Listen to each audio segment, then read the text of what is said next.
Friends, Americans, patriots, gather around and let's talk about something that's been on everyone's mind.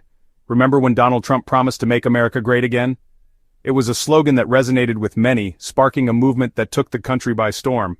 Well, grab your red hats and buckle up, because it turns out his vision for global domination might not involve our friendly neighbors to the north. Yes, you heard that right. That's right, Canada. You know, the land of maple syrup, hockey, and saying sorry excessively? Our northern neighbors who have always been there for us. Trump has repeatedly claimed that the U.S. doesn't need anything from Canada. Not their lumber, not their oil, not even their natural resources that are crucial for various industries, and let's not forget their delicious poutine. Yes, even that cheesy, gravy-covered goodness is apparently off the table. He seems to think we can just build a wall of freedom, eagles and bald eagles around the country, and everything we could ever need will magically appear. A fortress of feathers, if you will. Now, I'm no economist, but that sounds about as realistic as a Trump tweet containing the words empathy and facts. It's a fantasy, plain and simple. The truth is, Canada is a crucial trading partner for the United States. They buy our stuff, we buy their stuff, and this exchange keeps both economies humming. And somehow, we managed to do it all without starting any wars over the last century. Amazing, right? A peaceful coexistence that benefits both sides. But Trump, in his infinite wisdom, seems to think we can just tell Canada to take a hike and everything will be just peachy. Spoiler alert, it won't. The complexities of international trade and diplomacy can't be solved with a simple wave of a hand. Remember when your mom told you to be nice to your neighbors because you never know when you might need to borrow a cup of sugar? Well, the US-Canada relationship is kind of like that, except instead of sugar, we're talking about billions and billions of dollars worth of goods and services. Trump's America First rhetoric and his dismissive comments about Canada have put a serious strain on this vital relationship. It's like showing up at your neighbor's barbecue, eating all their hot dogs and then telling them their lawn ornaments are ugly. Not exactly the recipe for a lasting friendship, is it? The impact of this diplomatic debacle goes far beyond hurt feelings and awkward silences at international summits. Trump's pronouncements have created uncertainty in the business world, leaving companies on both sides of the border scrambling to figure out what the heck is going on. And let's not forget about the human cost, jobs lost, families struggling, and a whole lot of people wondering if maybe it's time to start brushing up on their French. Now let's talk numbers, because as much as Trump likes to pretend otherwise, money does matter. The economic implications of his trade policies are far-reaching and can't be ignored. In 2024 alone, the U.S. imported over $300 billion worth of goods from Canada.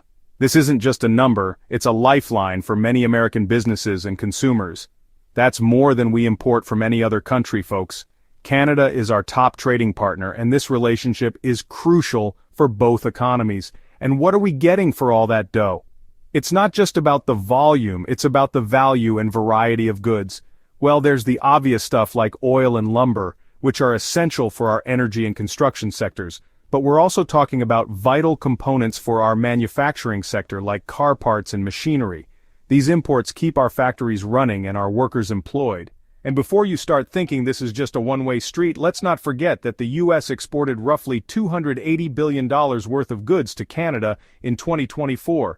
This trade is a two-way exchange that benefits both nations. That's a lot of American-made products finding happy homes north of the border.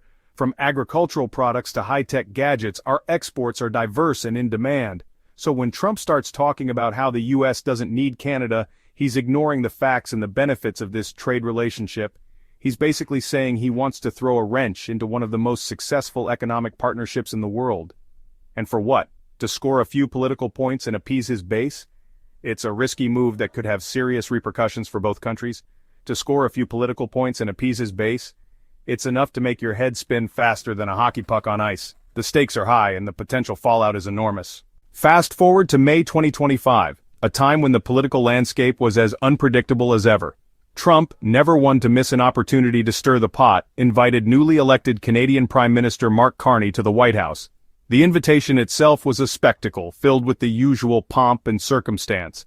Now, Carney is no pushover. He's a seasoned veteran in the world of finance and politics.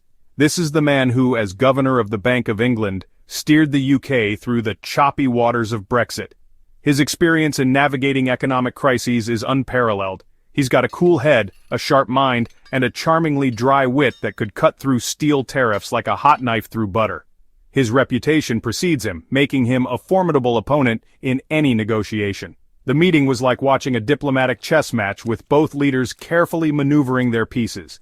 Each move was calculated, each word chosen with precision. Trump, in his signature bombastic style, reportedly suggested that Canada should just become the 51st state. It was a bold, if not entirely serious, proposition. Carney, ever the diplomat, politely declined the offer. His response was measured, reflecting his deep understanding of international relations.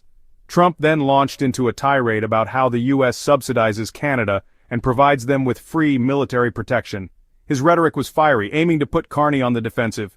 Carney, for his part, stood his ground. He was unflappable, countering each of Trump's points with calm and reasoned arguments. He reminded Trump that Canada is a sovereign nation, perfectly capable of looking after its own interests. His words were a clear assertion of Canada's independence. He also pointed out that the U.S. benefits greatly from Canada's stability and economic prosperity. The economic ties between the two nations are mutually beneficial.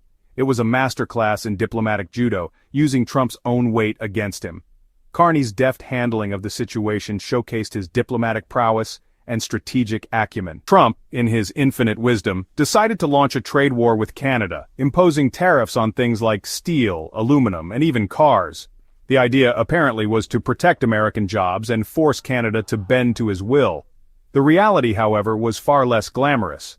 The tariffs ended up hurting American businesses and consumers who rely on Canadian imports.